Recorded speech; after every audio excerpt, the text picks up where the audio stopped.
Hi everybody, I'm Bree the Plant Lady, and today's video is featuring some of the highlights from an extra special day spent here in my garden with middle schoolers from Cary Academy. Now, this is an event we've done 3 times. It's called an experience day where the students get to go out into the community and lend a hand. They come always in anticipation of the spring and fall open gardens. Remember, spring open garden is scheduled for just a few weeks from now, Saturday, May 11th from noon to 4 p.m. And the students got so much accomplished. I can't wait to show you everything that they achieved while they were here doing their volunteer experience day.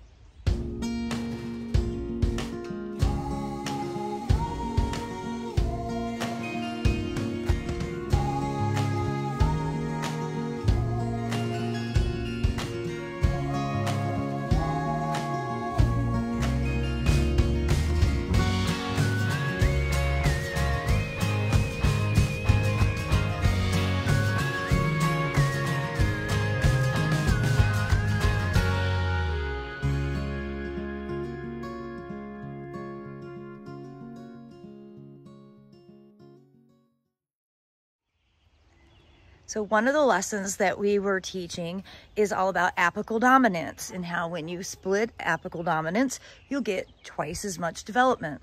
And the example was on this big patch of Phlox paniculata bright eyes, which needed the Chelsea chop. So the students came through and they cut every single piece down. Obviously you can see leftovers are here, ready for the compost pile. And this is going to allow the plant to develop double the amount of blooms and have better stem strength so that when they flower later in the summer, they won't touch the ground with heavy rains. One of the main goals of today's experience day was to have the students sow as many seeds as possible. I went through my giant stash in the refrigerator and I was thrilled to see that everyone participated at the seed sowing stations. It'll be exciting to see everything that germinates in the coming weeks. Then we realized that the flamethrower has a lot of different components of use. So now we're actually using it instead of herbicide to deal with weeds in the garden. So you want to show them on the gravel how it doesn't, because they're green and actively growing, they don't like light on fire, but they wilt to the point where they die. So, closer. How it's just wilted down, and that's all you have to do, and you don't have to spray Roundup, and you don't have to hand weed everything. Just go around like this and burn it. And so this is actually our new plan for weed management, especially in the woodland where there's a lot of weeds developing because we've just started developing that property. And well, hand weeding can be really tedious and time consuming. And here's a tip, every time you disturb the soil and pull something out, a new seed bank of problem plants becomes surfaced, which allows for new weed seeds to get established. So by burning, we're not disturbing the soil profile, but we are dealing with the problem plants in an effective manner. Early leaf thing here, this is mustard, literally mustard greens that get put into salads. But then as it flowers, and you can see the yellow blooms over there, those are mustard flowers. What does mustard, the condiment, get made from? Mustard seeds. So you allow it to go through the entire cycle. You can eat every component of it. You can eat the greens in salad, really high in magnesium. You can eat the flowers, and then you can eat the seed. And that's one of the things that I think we don't often think enough about with our vegetable cycles. You only think about the one part that may be the most recognizable when actually all facets of the plant have some sort of edible reason to grow them. This is actually the daikon radish. So this is really popular, you know, particularly in Asian cuisine. Daikon radish are one of the most delicious root crops of all time. I like to grow it for its soil improvement. For its nectar, it's one of the first of the root crops to start to bloom to provide food for pollinators. And as you can see down this line, it's, you know, it's mixed throughout. And I think it looks really nice with the yellow from the mustard and kale.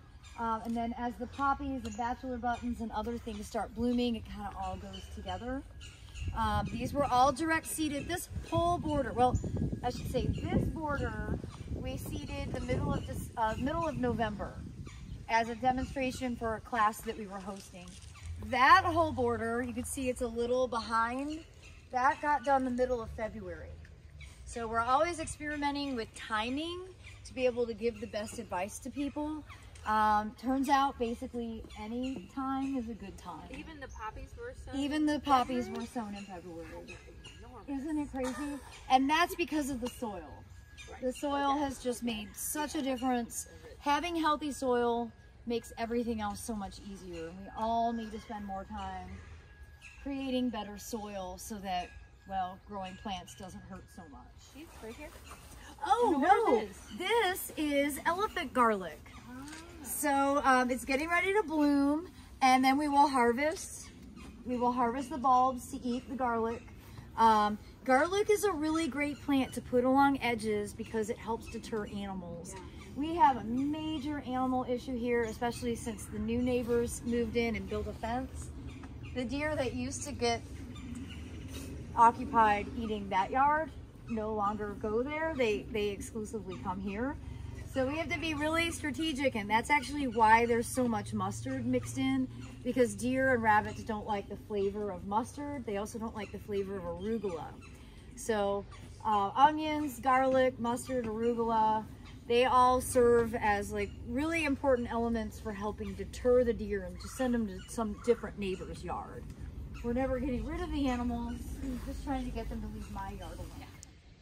Well, as you can see behind me, the students were busy seed sowers yesterday. They got 40 trays of summer vegetables and flowers planted. And though I don't think these are going to actually be ready to sell at the open garden on May 11th, this is my motivation to start planning some awesome in-person experiences that I can host here to celebrate the finale of the greenhouse being built. As you can see behind me, 3 trees in a coop have been busy getting this built. I'm headed out of town now, but I'm hopeful that when I return, the roof will be finished, everything will be stained black, and it'll be time to get the plastic inserts in. So I do hope that you will subscribe and continue to watch our progress here from our Fuquay Arena Gardens. And I want to give a special thank you to the teachers and students from Cary Academy for spending their experience day with me. It was certainly a pleasure to host you, and I look forward to next time. Thanks so much for watching, everybody. Happy gardening. Gardening!